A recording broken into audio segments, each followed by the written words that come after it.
Hey, thank you to all of the viewers that stop by and comment. I'm going to tell you, as y'all know, and I'm a natural person in every way. And about a year or so ago, I was going through some things, and as y'all know, when I clean and stuff like that, um, sometimes depending on my environment, I'm not. I need to be in my fully natural state because it's more comfortable, it's more practical, whatever. Nothing lewd intended. And I'm gonna tell you, sometimes cursings and blessings come in the same breath. And I'm gonna say this because as a result of that, and all of this happened, I'm gonna tell you, in Fort Lauderdale, Miami area, as y'all know, about 10 years ago. Falsely accused, convicted, overturned, whatever, blah, blah, blah. Whole drama thing. I don't feel like reliving it every time. But that situation did happen. And as a result of that, I wasn't able to capture, the moments when it initially happened because I'm a very open person. I would have captured every single moment and posted it and not had a problem with it. But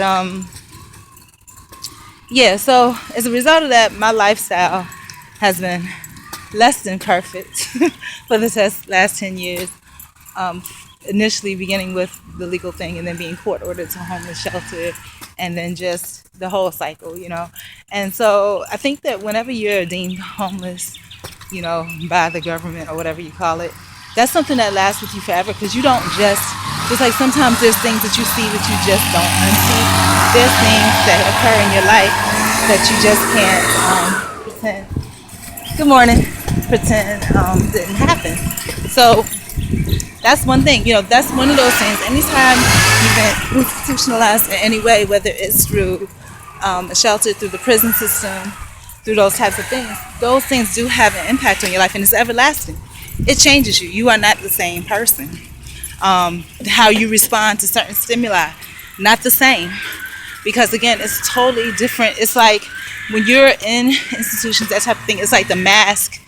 Somebody has removed the mask off of society, and you see, what's underneath that mask that people wear every day because you have been deemed somebody that nobody cares about or somebody that's not worthy of care. And so, people show you whatever they show you and they don't care.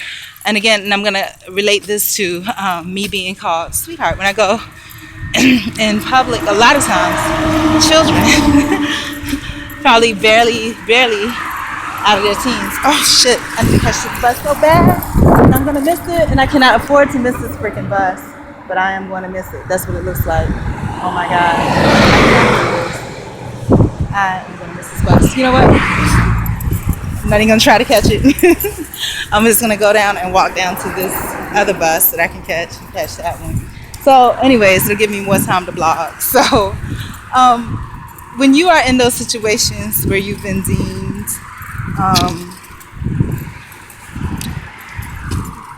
unworthy of society or someone that's lesser than, it stays with you. And so that's when you come I remember when I first got into the situation with the system and so forth, I saw people that, and thank you to the young lady. I was trying to catch the bus, but I saw the bus turn in the corner. There was no way that I was going to catch that bus. I'm walking to the bus, but she saw me trying to catch across the street, and she was just looking at me like her heart was beating for me, like, I hope you make it, So thank you, because even the positive energy, the thought that somebody wishes you well or hopes that you accomplish a goal that you're trying to accomplish, that's powerful. And speaking of which, on Sunday, Mother's Day, I did my Mother's Day walk.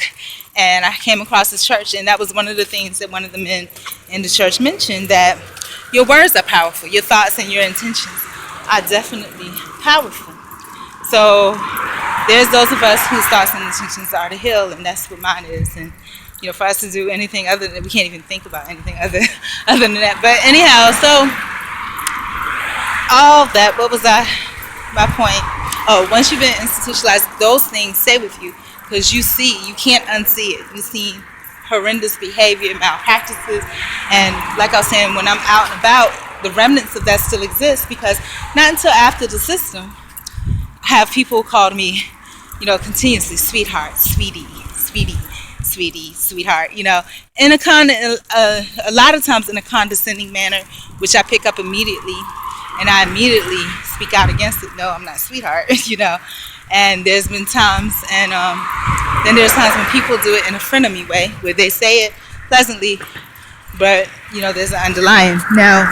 And then there's times when people, they realize they made a mistake, and generally, but genuinely realize that, but they felt that it was appropriate because I guess to them I look like a sweetheart, which but still that's so inappropriate. So each and every time somebody says that, I need to address it immediately. I'm glad you think that, but we don't know each other well enough for you to call me that. So please, keep that to yourself. So, and then introduce myself if I need to. But anyways, about the institutionalization and how it affects people, that was one of the things that I wanted to mention. But, okay, I don't know if this is where I was originally going, but anyhow, so there was a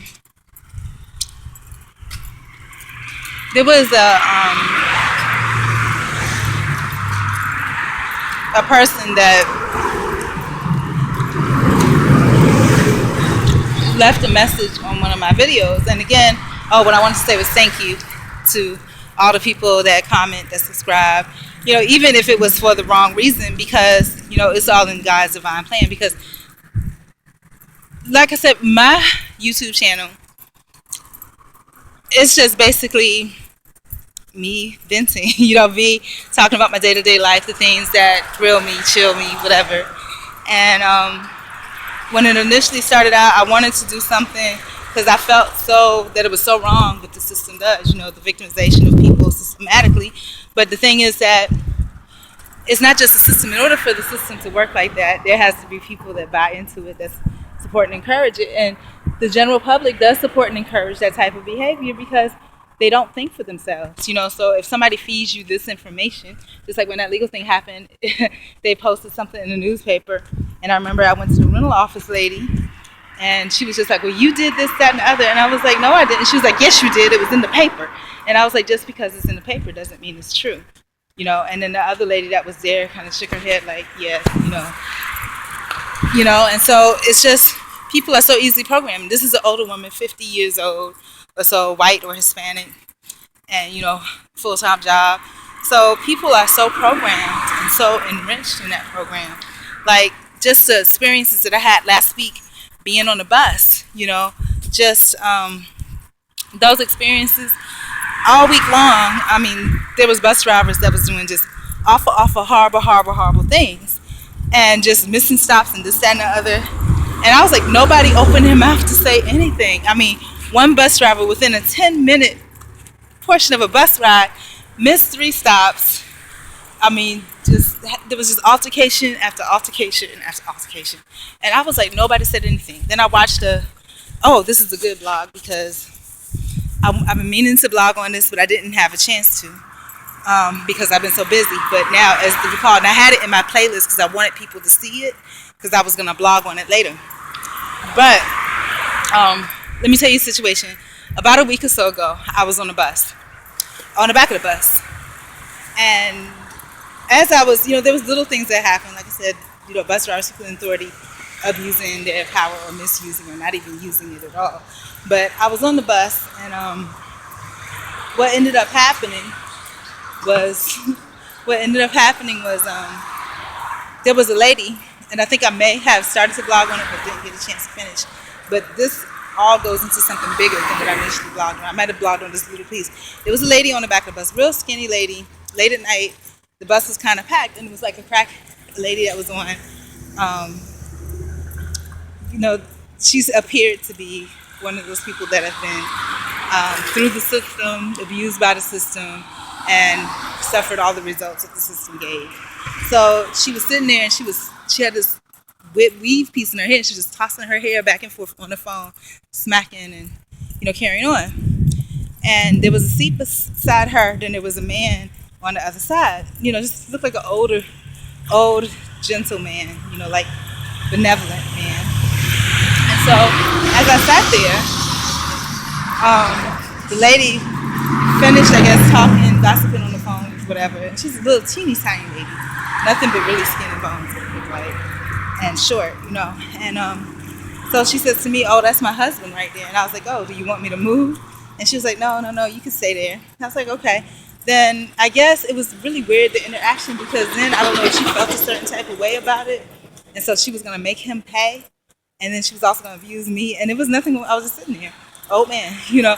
And so then she was like, saying, "Yeah, he keeps having his wallet out like that. I keep telling him to put his wallet up, but he won't put it, you know, put his wallet up, you know, such and such." I guess, and basically the bottom line was that she was saying that he get robbed, and I was like, "Yeah, that's true, because I've actually had my phone snatched out of my hand while I was vlogging." And so then she keeps going on and on off on him about that. And at first, I didn't really know they were together. At first, I thought, well, you know, they obviously know each other in some way. Then I thought, well, okay, so maybe she's and these are wrong thoughts, so please forgive me. Maybe she's a prostitute, and you know, he has his wallet out because he's about to pay for some services, and that's it. You know, I mean, because they just look so opposite on the opposite ends of the spectrum. And you know, but I didn't think anything. You know, it is what it is. So you know, they kept going on, and she was like, "That's my husband," you know, such and such. And then she was just like, "Put your wallet up." Then she started being really aggressive and nasty and rude to him. And then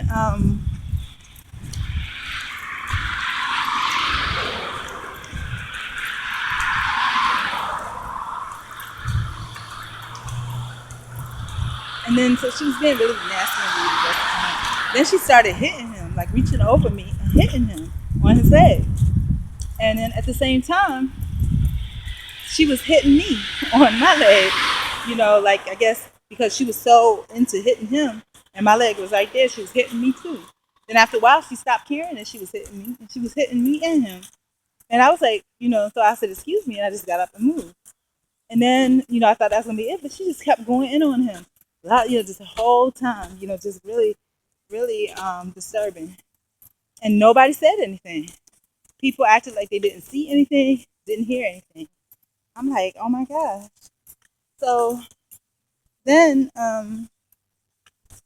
you know, after a while, I couldn't take it anymore. I was just like, I gotta say something, because if this was a dude on a female, you know, it'd be different. And the funny bad thing about it, the man didn't do anything. He just sat there, you know. And after a while, I guess she was hitting him so hard. She was like, you know, "Don't stop hitting me," you know. And then it just made me mad. And I was just like, you know, "Mama, please don't do daddy like that," you know. And she was like, "That's my husband, such and such and such." And I was like, "Okay." And so I didn't say anything, you know, and then just let it go on a little bit longer. And then it just got to me so bad. I was just like, you know, I'm tired of this shit. You know what I'm saying? I said, "Don't be hitting on him like that." I said, "When you get home, I hope he, whatever, you know." And it was just like, 'cause I was like, you hit me in the process of you trying to hit him, you know.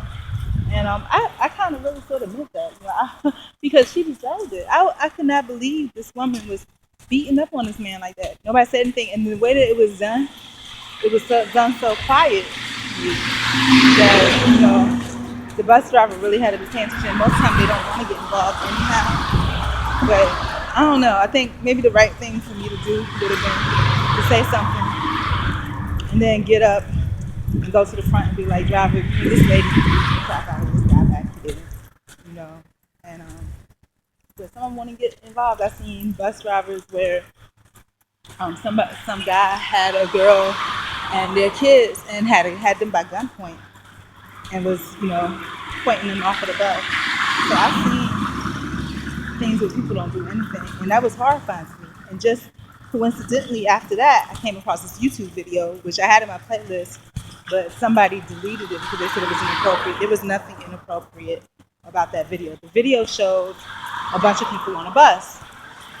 And all these people, I think the video may have been in another country, because all the people were, they looked like Arab colored people. And all these people were on a bus. There was a lady on the bus holding the bus thing or whatever, the bus rail. And as she was holding the bus rail, there were men that were like all over her, looking like they were about to do something, you know. And then there were other people. There was like maybe there was a bus full of people, like 40, 50 people, and there were two men on a bus that looked like they were about to do something. Then there were a bunch of men. Um, there were a bunch of men in the background, just bus full of people. And then there was maybe one other man. They didn't have weapons or anything. They was just standing there like they would do something if, they didn't. Nobody said anything. And the message was that you got to open your mouth and speak up. And it was so coincidental. Like I said, God works in my life in weird ways. That I happened upon that video. I don't know. I wasn't looking for nothing like that. By mistake, the very next morning. This really occurred on the bus, like maybe 11 o'clock, after 11 o'clock at night.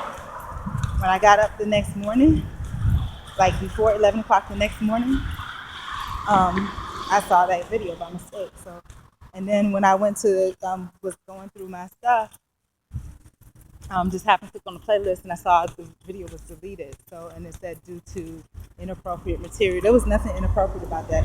Speaking of inappropriate, and then my videos, as y'all know, like I said, some of mine have been in a natural state. And again, because it promotes, the whole being, the full person at base level. And I'm high. And now, as you know, I really don't care what my videos look like. I just post. I don't care if it's attractive or not because that's not my goal. It's just to speak the truth. And so, like, I had maybe two videos, and what I'm noticing, but this is what's happening. What's happening is this: that my videos now, back to the story about Fort Lauderdale, Miami.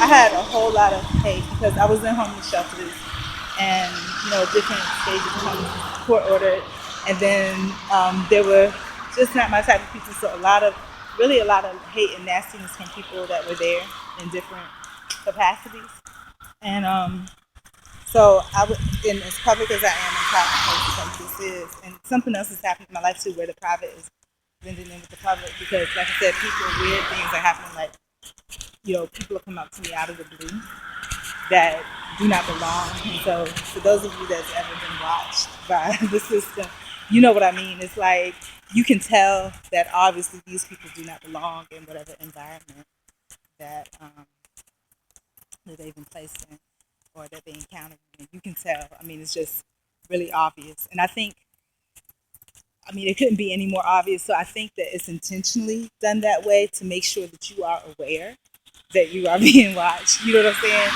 They want you to be aware of it. So they don't try to hide it. For example, I was at the bus stop the other day and I was talking with this lady and I saw this white guy walk up. Now the bus stop that I was at, everybody's pretty much homeless, indigent, whatever. So this white guy walked up, and I was thinking, okay, he's just going through the shopping center, whatever. So I saw him when he walked up. Next thing I know, he's like right there over my shoulder, like right here, like literally. If I turned around and leaned forward an inch, our lips would have met. And I jumped, but I didn't jump because he was there. I jumped because I think there was an ant or something. But it was intentional. He was just like, oh, I'm sorry. Like he was expecting me to be afraid because he was there. And so then he started asking me questions about nationality. First thing he was just like, it was a white guy, very clean white guy. When I say immaculately clean, like you haven't walked a mile up the street clean. That's how clean he was. That is, he was clean, like too clean. And, and when you catch a bus, it's impossible, especially in the high heat, to be that clean. So, or not even weathered, nothing. So he was there and, wearing flip-flops, absolutely no dust. It was just immaculate. And, he was just like, oh, you really stand out. You really are odd. You really are different, such and such. So it was almost like someone told him, about this girl, whatever. And she's usually here. And there I was, And he's like, you're really different looking. I was like, oh, okay, thank you. And then he was like, where are you from? Are you such and such? And he was taking in my belongings. And I think I had like and he was standing so that he could look over. I had my picnic basket, so he could look over into my basket, And it was just really, it was creepy. But yeah, so he was asking me about my race, and then he was really looking at, little details and stuff like that. Um, I was like, I don't give it. And then it's like almost like he was trying to do an evaluation to see that was I so he asked me, and he asked me my name, and I was like, I don't give it. He was like, oh, I understand. I understand, for your safety. It has nothing to do with safety. It's because it's even simpler or broader than that, depending on how you look. It's just the fact that that's my information, and I don't want to give it, and I don't have to. You know what I'm saying? And it was just really creepy. And then I had a situation where I came out early in the morning. This big black unmarked car that was real dull, like no paint on it. You know how a car is just like it's a regular black metal, and there was a big like SUV Jeep, and the guy and it ran up like I'm on the sidewalk now. The Jeep. It was early in the morning. It wasn't light outside. It was like 5:30 in the morning. The Jeep ran up on the sidewalk, and I was standing just about this far from the curb, like I am now. And the Jeep ran up on the sidewalk and almost hit me. I mean, it floored, hit the gas, and ran up on the sidewalk, and it did something to the gate at the end of the house. That's at the end of the street. Now, what I'm thinking, my first thought is okay. I just some guy trying to holler and just being rude and obnoxious and thinks that I'm a street person, so he's gonna run me over to try to talk to me. But he jumps out of the car sits there for a while, so I stepped off the curb. I'm like, if he moves forward, I don't want to get hit because it's obvious this man doesn't care. This person, and I'm assuming it was a man, didn't care if he hit me or not. So what ends up happening is the man gets out of finally, he gets tired of me waiting, he gets out. And the impression that you get is that it's going to be like a big black fat dude, but it's not. It's actually a big white police officer in full uniform. He gets up and he reaches over. Hey, how you doing? He reaches over and he like is digging, fishing for something on the fence. And I'm like, what the hell? And the first thing I'm thinking, okay, I don't know what's going on, but something's not right because the guy almost hit me and didn't care. And then I try to rationalize it, like, okay, well, if he's on a swing or whatever, he has to move slow. I mean, move quick because he don't want the people to hear him. Like, he was early in the morning, right? That was just me. So he could have hit me and kept going, and everybody's it was sworn up and down. It was some black guy. It was a white police officer, a big white young police officer. Now, and I've been followed a couple of times, and I'm not sure what the deal is. But so then after that, then after I had a chance to think about it a little bit, it could be the other way around. Maybe that person is working with the police, and they have a deal going on where they're giving the police drugs. I don't know, but it was just crazy. So,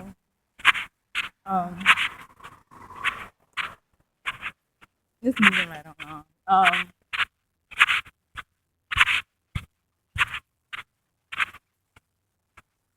right, so what's next?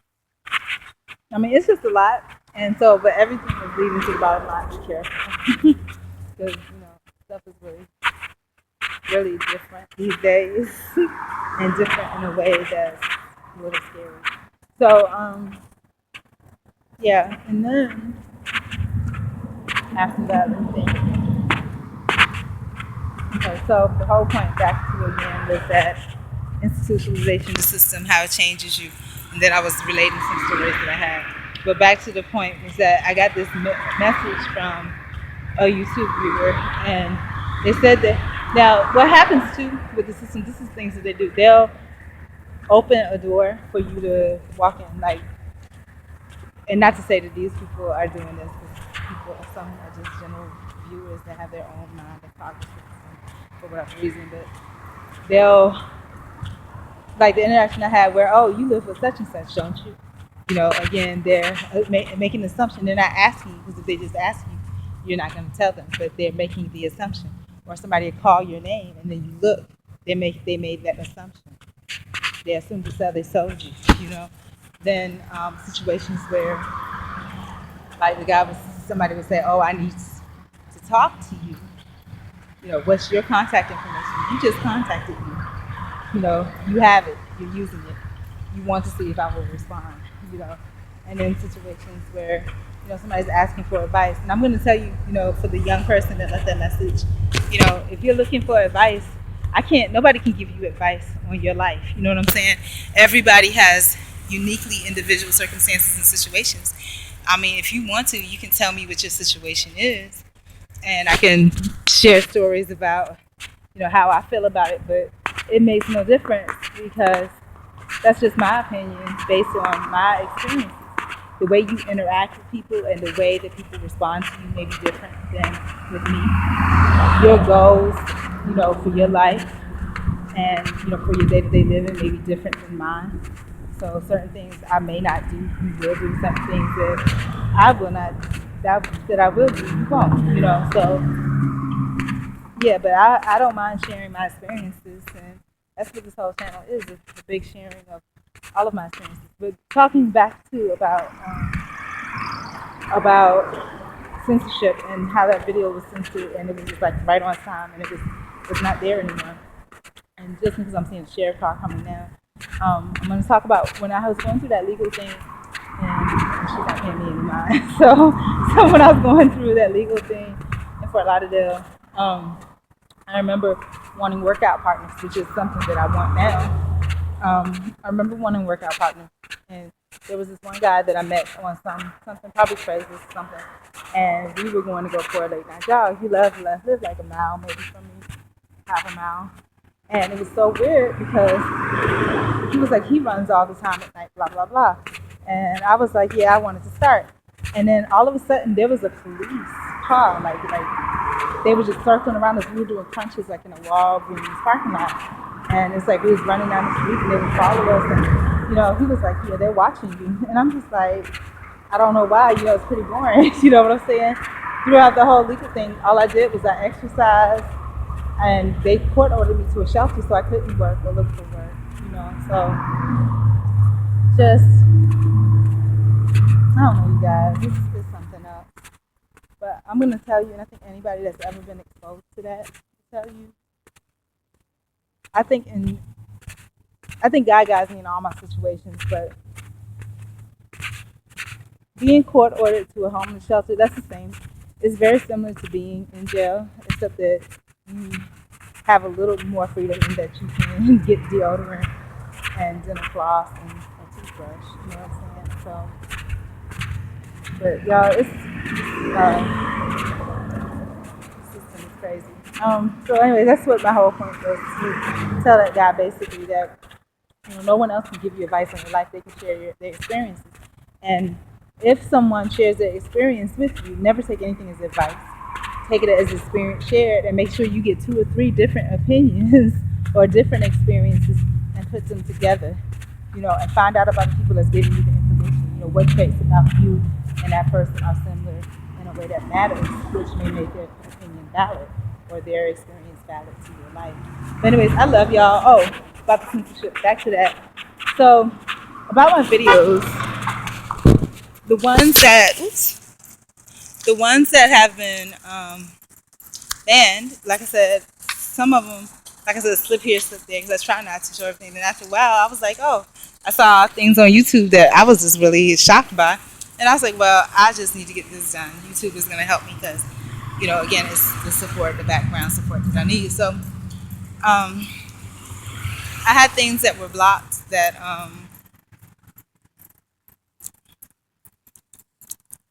not blocked, but that were flagged or deemed as inappropriate just because it contained me, and natural state as a human. There was nothing pornographic. And okay, so this is going to address somebody else's comment.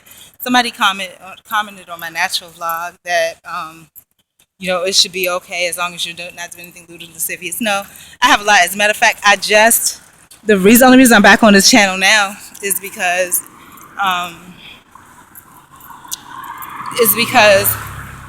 the whatever ban or whatever standing, I got a strike or whatever because of that, and it was nothing, just me cleaning up, undressed, because it was hot as hell. But so I do post on another channel, which some people have mentioned on my site, but it's not for anything lewd or lascivious. It's just because I don't have a platform to post that, and it does look bad when somebody says, "Isn't she on such and such?" But if you saw the content, you'll see it's nothing like that, and it's very disappointing to the people that are looking for that. But yeah. So the ironic thing is, just recently, this morning, I think I just had a shot, and it was something positive, about loving yourself and not surrounding with people that love you, not opposing. So I think the limit thing has been reenacted on my account, which is fine because maybe that'll make me have to edit, some of the longer ones. And I think the longer ones, you get a chance to get deeper and to get into everything. But when it's short, you don't get the whole picture. Okay, I'm stopping here. Hopefully there's a bus coming soon. But when it's short, you don't get the whole picture. So I continue to work on all of that. I don't really have a lot of time for all of these things, but I am working on it. That's it.